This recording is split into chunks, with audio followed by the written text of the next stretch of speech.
Hello everyone, welcome to our YouTube channel Khanpedia. आज की इस वीडियो में हम बात करेंगे चांसलर कार्ड यानी अपॉर्चुनिटी कार्ड की, जो कि जर्मन गवर्नमेंट की तरफ से एक न्यू इनिशिएटिव है उन लोगों के लिए जो कि जर्मनी आना चाहते हैं एम्प्लॉयमेंट या जॉब सर्च वीज़ा के लिए।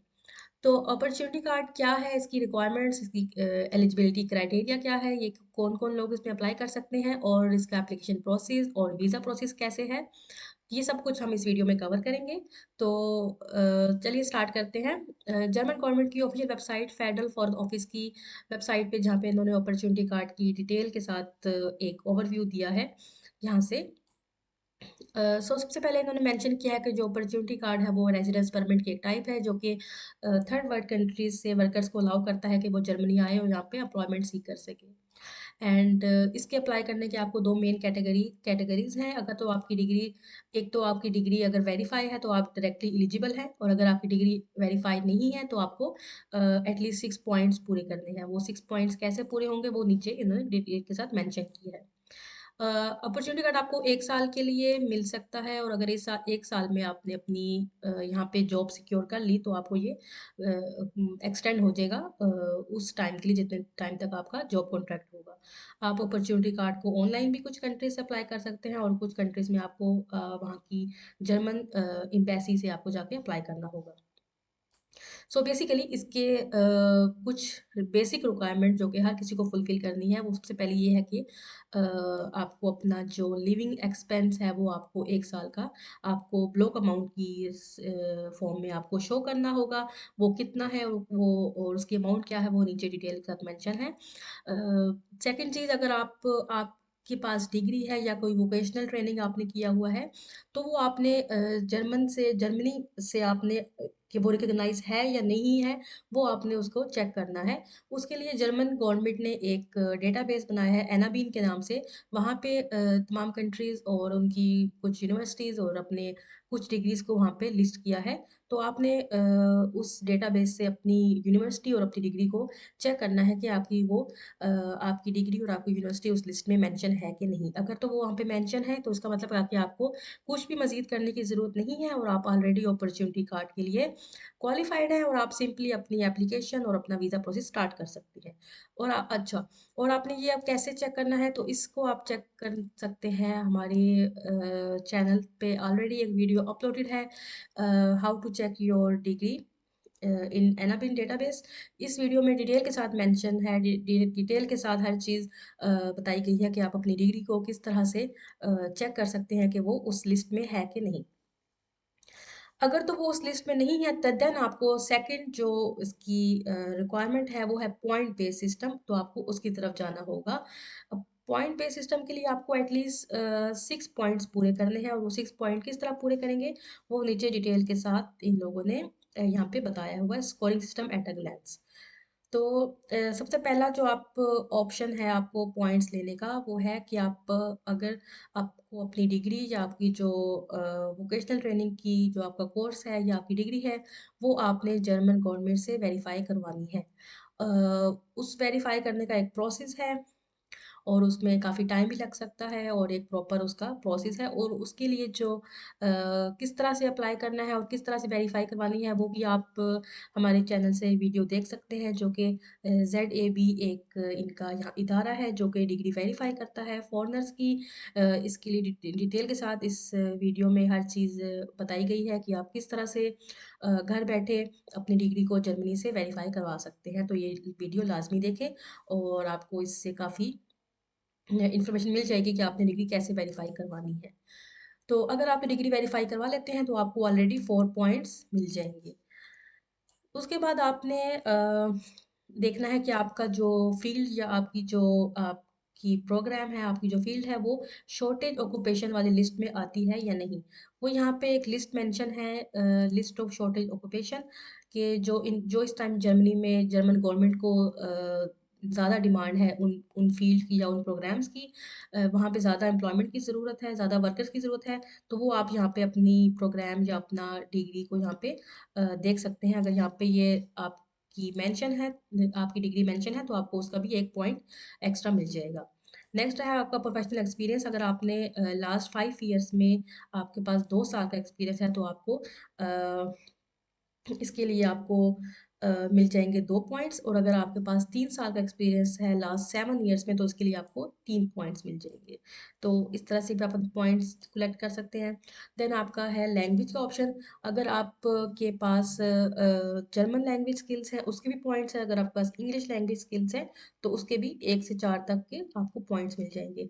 अगर आपने A2 लैंग्वेज के जर्मन लैंग्वेज है आपके पास तो उसका 1 पॉइंट है। अगर आपके पास B1 है तो 2 पॉइंट है। अगर आपके पास B2 या अपर लेवल है तो आपको 3 पॉइंट्स मिल जाएंगे।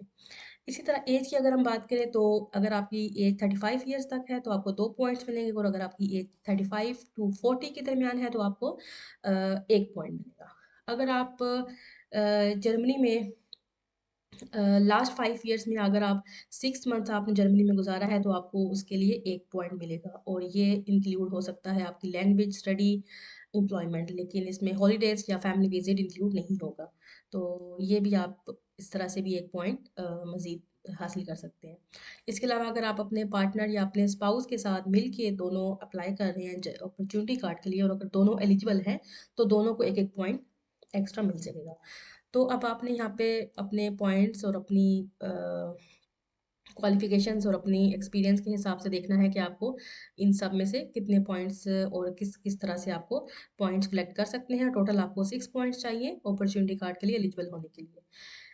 एक दफ़ा आपने ये डिसाइड कर लिया कि आप एलिजिबल हैं अपॉर्चुनिटी कार्ड के लिए अगर पॉइंट पे सिस्टम से, और अगर तो आपकी डिग्री ऑलरेडी वहाँ पे वेरीफाई है, रिकॉग्नाइज है जर्मनी में, तो आप डायरेक्टली एलिजिबल हैं। नेक्स्ट स्टेप आपको अपना अप्लाई करना है कि एप्लीकेशन और उसका वीज़ा प्रोसेस की तरफ चलना है आपने, कि आप नेक्स्ट स्टेप कि अपनी जो एप्लीकेशन है वो किस तरह से आपने तैयार करनी है। तो ये अगर हम पाकिस्तान से अप्लाई करने की बात करें तो पाकिस्तान से अभी तक इन्होंने ऑनलाइन अप्लाई करना अभी स्टार्ट नहीं, प्रोसेस स्टार्ट हुआ। तो आपको एम्बेसी में जाके अपने डॉक्यूमेंट सबमिट करवाने होंगे।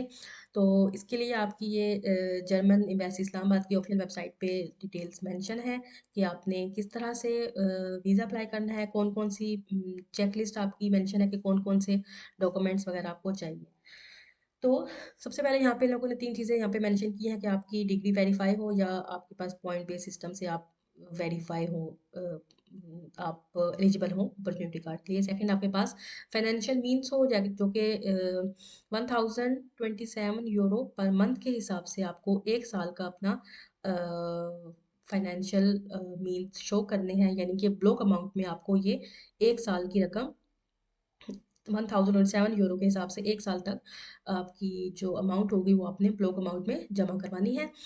प्लस आपको 500 यूरो अपने पाकिस्तान से रिटर्न टिकट के भी शो करवाने हैं। तो आप अगर आपके पास ये दोनों चीज़ें कंप्लीट हैं, एक आप एलिजिबल हो और सेकंड आपका फाइनेंशियल मीन्स, देन आप अपना एप्लीकेशन स्टार्ट कर सकते हैं, यानी कि आप अपनी वीज़ा की तरफ भर सकते हैं।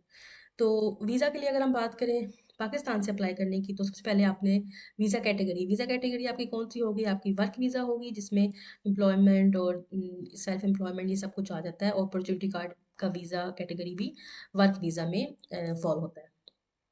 तो पहला स्टेप है कि आपने अपनी वीज़ा कैटेगरी डिफाइन की जो कि वर्क वीज़ा। सेकंड स्टेप आपने अपनी एप्लीकेशन या अपने डॉक्यूमेंट्स रेडी करने हैं, और तीसरी चीज़ आपने यहाँ पे स्टेप 3 कि आपने अपॉइंटमेंट के लिए बुक करना है, एम्बेसी को रीच आउट करना है।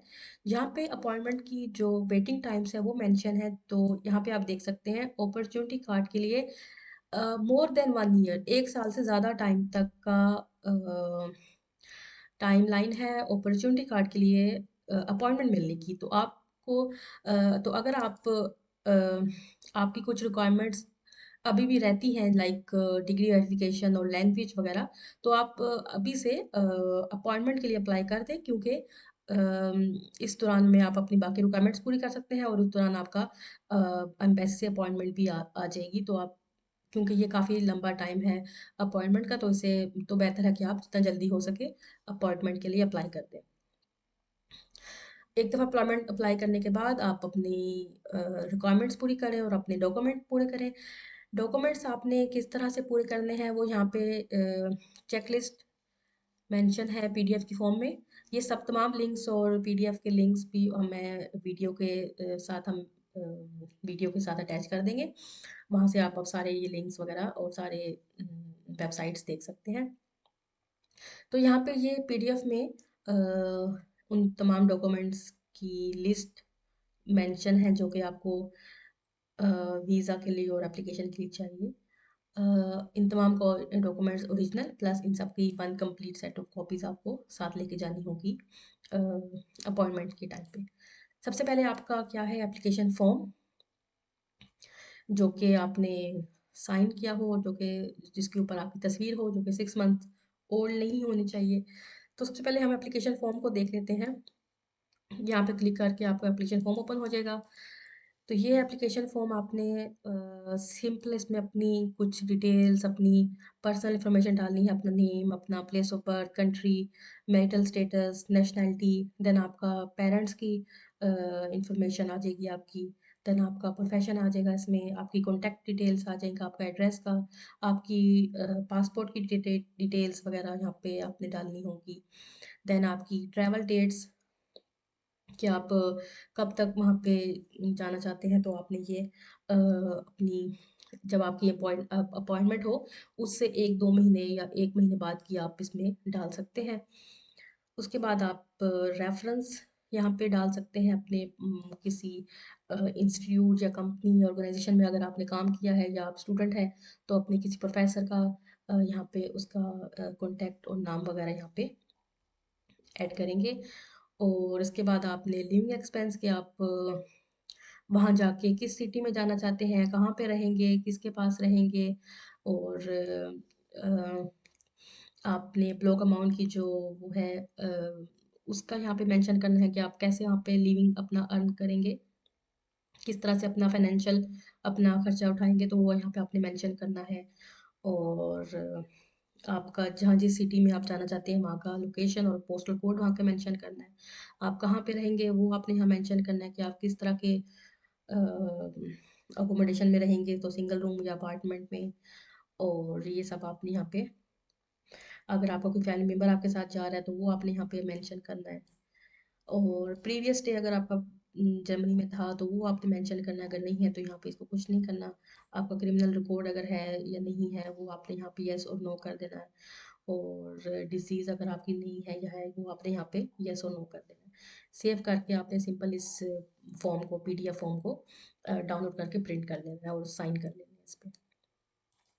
ये होगी पहली रिक्वायरमेंट। सेकंड, आपका पासपोर्ट 1 साल उसकी एटलीस्ट वैलिडिटी होनी चाहिए, उसमें एटलीस्ट 2 पेजेस एम्प्टी होने चाहिए। देन आपका डिक्लेरेशन फॉर्म है जो कि यहाँ पे क्लिक करके आप देख सकते हैं डिक्लेरेशन फॉर्म। इसमें सिंपली आपके कुछ कंसेंट्स वगैरह पूछेंगे, आपका आपका नाम और आपकी नेशनैलिटी वगैरह, तो जो आपने यहाँ पे सिग्नेचर वगैरह अपने कर देने हैं। देन आपका लैंग्वेज का सर्टिफिकेट्स आपने यहाँ पे अटैच करने हैं, जर्मन है या इंग्लिश है। देन आपका जो ब्लॉक अमाउंट की जो सर्टिफिकेट होगा आपके पास, जो आपको मिलेगा ब्लॉक अमाउंट सबमिट करने के बाद, वो आपने यहाँ साथ में अटैच करना है।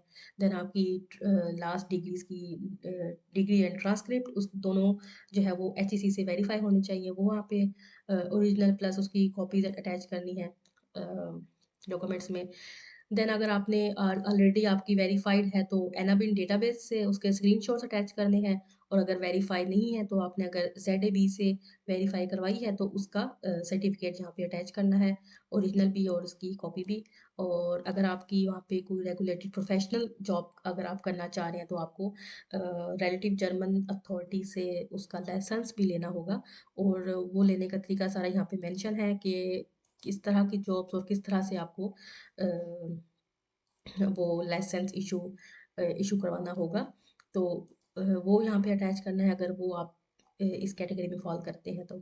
और अगर आप लास्ट 6 मंथ्स अगर आप जर्मनी रह चुके हैं तो वो आपने यहाँ पे उसका प्रूफ साथ में अटैच करना होगा, आपका टिकट की या आपकी वीज़ा की डिटेल्स वगैरह यहाँ पे अटैच कर सकते हैं। फिर आपने ये चेकलिस्ट को ये चेकलिस्ट का भी साथ लेके जानी है। इस चेकलिस्ट पे अपना नाम वगैरह लिख के और जो जो डॉक्यूमेंट्स आपने अटैच किए हैं उन सबको आपने मार्क करना है। और लास्ट में आपने ये, अगर आप एप्लीकेशन कंप्लीट है तो कंप्लीट पे, अगर नहीं कंप्लीट, अगर आप बाद में ईमेल पे कुछ डॉक्यूमेंट्स भेजना चाह रहे हैं तो आपने इनकम्प्लीट पे टिक करके अपना डेट एंड सिग्नेचर के साथ आपने ये चेकलिस्ट भी डॉक्यूमेंट्स के साथ लेके जानी है। ये आपने आपने अपॉइंटमेंट के लिए अप्लाई कर लिया, आपने अपने डॉक्यूमेंट्स कंप्लीट कर लिए, आपने अपनी ब्लॉक अमाउंट आपने कर लिया आपने। देन आपका अपने जिस दिन आपकी अपॉइंटमेंट होगी आपने सिंपल अपने डॉक्यूमेंट्स वगैरह सब साथ लेके जाने हैं, अपनी डॉक्यूमेंट्स फिल करने हैं and wait for your visa. तो ये था सारा प्रोसेस अपॉर्चुनिटी कार्ड के लिए एप्लीकेशन का, किस तरह से अप्लाई करना है और उसकी क्या-क्या रिक्वायरमेंट्स थी। आई होप आपको ये वीडियो पसंद आई होगी और आपको बहुत सी इन्फॉर्मेशन और बहुत सारे डाउट्स क्लियर हुए होंगे अपॉर्चुनिटी कार्ड को लेके। अगर आपको लगे कि ये वीडियो आपके लिए हेल्पफुल है तो आप अपने फ्रेंड्स और फैमिली के साथ ज़रूर शेयर कीजिएगा। एंड आपका अगर कोई भी कमेंट में या आपका कोई कमेंट हो या आपका कोई सवाल हो तो आप हमारे वीडियो के कमेंट सेक्शन में पूछ सकते हैं। I will try to answer all of your questions and thank you so much.